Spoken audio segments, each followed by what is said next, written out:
Hi, welcome back to Simply Trade Tips with Hammer and Heels, Renee Chiuchiarelli and Julie Parks. We're going to leave you with a call to action and an FIO. We usually say in 10 minutes or less. We're a little bit talkative, right, Jules? We were hoping we could do it in 5. But, we're on to our series 4. Hopefully you guys have been listening to Tariff Chaos, our career series, our Tariff Chaos series, our career series, our managing a project series. And now we're going to talk about difficult conversations, series 4. So episode 1 is what is a trick? We're going to define what is a tricky and difficult conversation. Yes. So, Jewel, what should we talk about today? What's our tip topic today? Yeah. So we are, as you mentioned, we're going to go over difficult conversations. And I think that, preparing for this was, it's difficult. It's difficult to kind of solidify the guidance around what you would think of what worked for you and whatnot. But Renee and I are going to try to do that for you in a couple of steps here. Okay. So we think the first one is we wanted to define what is a difficult conversation. So Renee, I know you've had some difficult. I have. Maybe you kind of start with some topics that you recognize are difficult conversations. Sure. I mean, so we've got it broken down in 2 steps. Again, we're like a step group. Just kidding. So first step is like 2-way street conversations. Okay. One of those, one example could be salary. Let's say you're you're thinking, hey, I'm doing a lot here. I'm doing extra projects. I've been on multiple meetings. I'm doing the tariff information. So sometimes having a conversation with your direct manager about salary can be a difficult conversation. Another one is non-compliance, discovery. Sometimes it depends on the company's, compliance posture. Maybe your posture is a little different than the organization. And, that's a whole nother topic we can talk about, because it's good to work in an organization that replicates your compliance posture.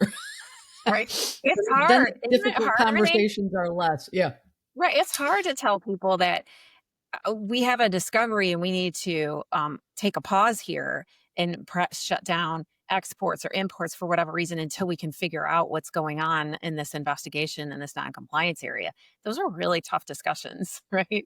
Yeah. I Yeah. also think too, you talk about salary, but just performance in general is always, you do want to give helpful feedback, and you don't want it to be perceived as something that that is bad to be worked on. Like the performance issues are never really, definitely there are some pieces that do go down the sad path, I suppose. But I do think that there's a way to put the constructive criticism in a way that you can get some value out of it without a person leaving and feeling like just downtrodden, Yeah. Right. Mhm. I mean, everyone has room. Somebody told me once there's always room for Jello. So Mhm. that means there's always room for improvement. Always good. Um, the other thing is perceived bad news by either party, right? Right, right. So you might think that you're delivering and you're having this easy conversation, but the person that's on the receiving end is like, this is terrible. This is, it was, could be the delivery, it could be what was said.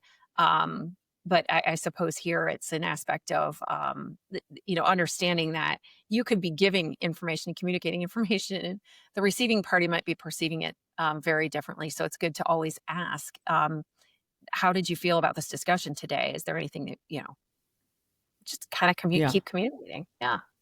Awesome. Yeah. Okay. So those are some examples. So we've defined difficult conversations, and now we're going to get into preparing for the difficult conversation. So what do you think we need to do to prepare, Jules? So I think the words matter and you really need to choose your words wisely. I think that, scripts, tend to help things. I think that, words in a way where it talks about we as a team need to do things together in this manner.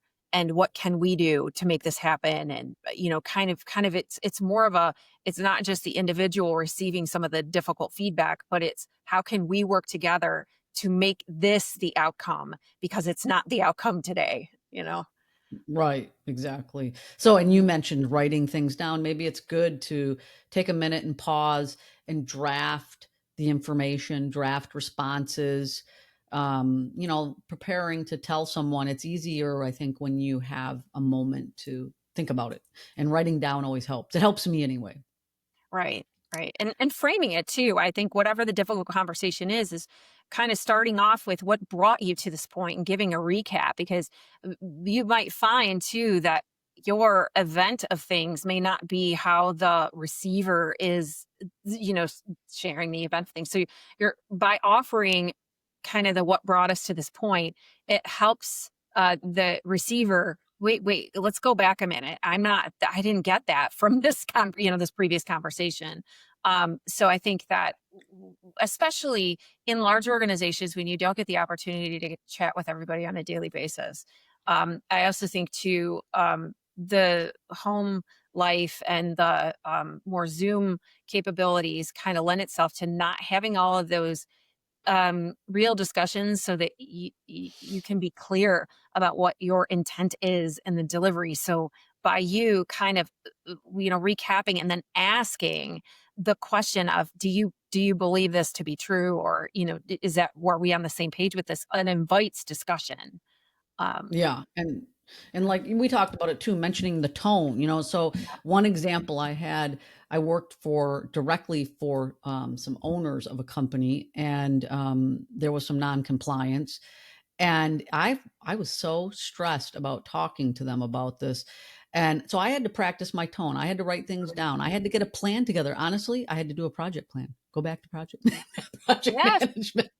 And that's true, I had to true. get in front of them, and they didn't want to hear it, so Yeah. that was kind of our one-way street. But it took a lot of preparation, and thinking, and outlining a project to let them know the seriousness of this issue, right? Mhm. I wanted to impress upon them how serious it was. So sometimes preparing might even take a project plan, honestly, Right, right? exactly, exactly. And then last, you're going to have the conversation, right? So Mhm. you've prepped for it, and now you're going to have it. All right. So So what do Renee, you here, I think I think it's, think? as you've gone through and you've kind of scripted and thought through that, you need to think about the other side. So anticipate what questions are going to come up as you have the discussion. Put yourself in their shoes for a moment. And, so for example, um, layoff situations or things like that, you're going to want to anticipate they're going to have questions. So are you following up with a document very shortly after the call? Are you, what information are you able to provide them with in the meeting that sets them a bit at ease when you're having these types of discussions? What else, Renee, should folks think about when they're having the conversation?